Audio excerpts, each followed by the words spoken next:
और इसी बीच एक और बड़ी खबर आपको बता दें, विदेश दौरे पर सर्वदलीय डेलीगेशन बैजयंत पांडा का ग्रुप पहुंच चुका है। बहरीन, सऊदी अरब, कुवैत जाएगा बैजयंत पांडा का ग्रुप और इसके अलावा शशि थरूर का ग्रुप भी रवाना हुआ। यूएस, ब्राजील समेत कुल 5 देश की यात्रा ये पूरा ग्रुप करने वाला है और भारत का जो ऑपरेशन सिंदूर रहा उसकी चर्चा होगी।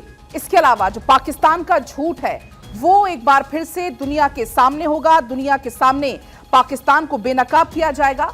विदेश के दौरे पर है सर्वदलीय डेलीगेशन और हमारे साथ अक्षय लगातार बने हुए हैं। अक्षय, ये जो डेलीगेशन है के बाद एक वो रवाना हो रही है और जो पाकिस्तान के झूठ बार बार जो पाकिस्तान झूठ बोलता है, एक एक झूठ की परत खोलने का काम ये जो डेलीगेशन है वो कर रहा है।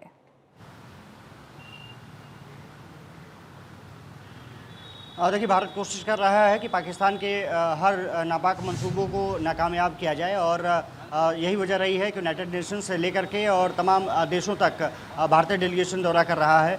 कल भारत ने यूनाइटेड नेशंस में ही पाकिस्तान की पोल खोली है और अब दो ग्रुप जो दो डेलीगेशंस हैं वो रवाना हुए हैं। एक डेलीगेशन तो बहरीन पहुंच भी गया है बैजयंत पांडा के नेतृत्व में। वहां पर पहले जो भारत के राजदूत हैं उनसे वहां पर मुलाकात होगी और उसके बाद ये डेलीगेशंस तमाम मंत्रियों से और वहाँ के राजा से मुलाकात करेगा।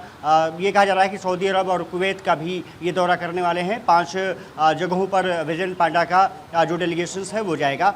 दूसरा, शशि थरूर के नेतृत्व में डेलीगेशंस ये कहा जा रहा है कि गुयाना पहुंचने वाला है कुछ देर में और उसके बाद यूएस और ब्राज़ील जैसे जो देश हैं वहाँ पर शशि थरूर के नेतृत्व में पाकिस्तान ने जो नापाक हरकतें की हैं और उसके बाद लगातार किस तरह से झूठ बोलने का सिलसिला उसका जारी है, वो तमाम चीज़ों को लेकर के देशों में ब्रीफ किया जाएगा, तमाम नेताओं को जानकारी दी जाएगी। तो कहा जा सकता है कि भारत कोशिश कर रहा है कि पाकिस्तान को हर मोर्चे पर नाकामयाब देश घोषित कराया जा सके, आतंकवाद से जो पोषित देश के रूप में घोषित कराया जा सके, क्योंकि वहाँ दशकों से एक रहा है कि सिविलियंस और आतंकवादियों में कोई डिफ्रेंशिएट नहीं करता। ये बातें हमारे नागरिकों को पता है, देश के राजनीतिकों को पता है और दूसरे देशों को भी पता है, लेकिन उन पर एक बार दबाव डाला जा सके कि अब कोशिश ये की जानी चाहिए कि पाकिस्तान या तो आतंकवाद छोड़े या फिर पाकिस्तान को जो तमाम देश हैं वो बहिष्कार करें।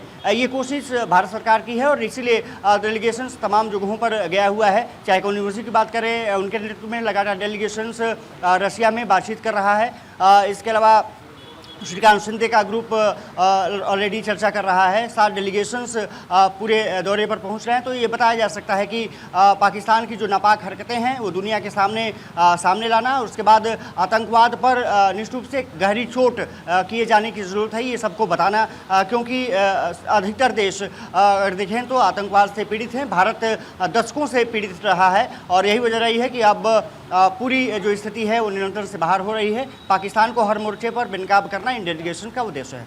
जी। और अक्षय, भारत की देखा सीखी जरूर पाकिस्तान ने भी ये कोशिश की है कि वहां से भी डेलीगेशन को रवाना किया, लेकिन तब भी कहते हैं ना कि नकल को भी अक्ल की जरूरत पड़ती है। वो पाकिस्तान जो कि एक वैश्विक रडार पर अलग थलग हमने देखा, जिस समय ऑपरेशन सिंदूर चलाया गया, पूरा विश्व कैसे भारत के साथ खड़ा था वो भी हमने देखा। तमाम जो राष्ट्रीय अध्यक्ष वो पीएम मोदी से बातचीत कर रहे थे, जो विदेश मंत्री हैं वो हमारे विदेश मंत्री डॉक्टर एस जयशंकर से बातचीत कर रहे थे उस दौरान भी।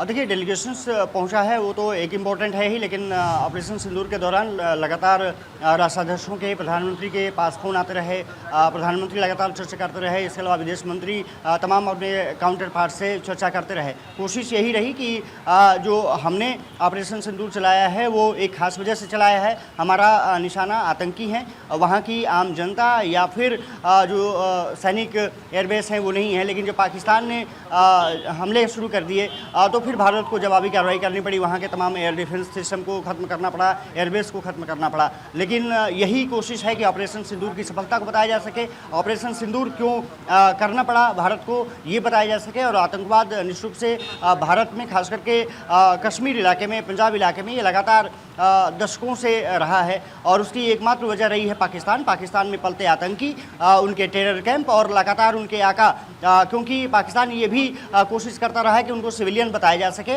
आतंकवादी नहीं मानता पाकिस्तान। सबसे बड़ी खासियत यही रही है पाकिस्तान की कि वो लगातार इस मसले को लेकर के झूठ बोलता रहा है, चाहे असर मसूद की बात रही हो या फिर तमाम जो आतंकी वहाँ पर मौजूद रहे हैं मारे जाते हैं, और उसके बाद पाकिस्तान अपने आप को पाक साफ बताने की कोशिश करने लगता है। तो कोशिश यही है कि पाकिस्तान को हर मोर्चे पर एक तरफ से नाकाबिल और आतंकवाद से पोषित राज्य और देश बताया जा सके, ताकि जो उस पर IMF का जो लोन का सिस्टम होता है उसको ख़त्म किया जा सके। हालांकि IMF लगातार अभी पाकिस्तान को कुछ दिन पहले ही मदद किया था, लेकिन कोशिश वही होगी कि अंतर्राष्ट्रीय एजेंसियों पर एक दबाव बनाया जा सके पाकिस्तान कैसे बेनकाब हो रहा है, क्योंकि भारत एक एक सबूत के साथ पूरी दुनिया के सामने आ रहा है। फिलहाल बहुत शुक्रिया आपका अक्षय पूरी जानकारी के लिए।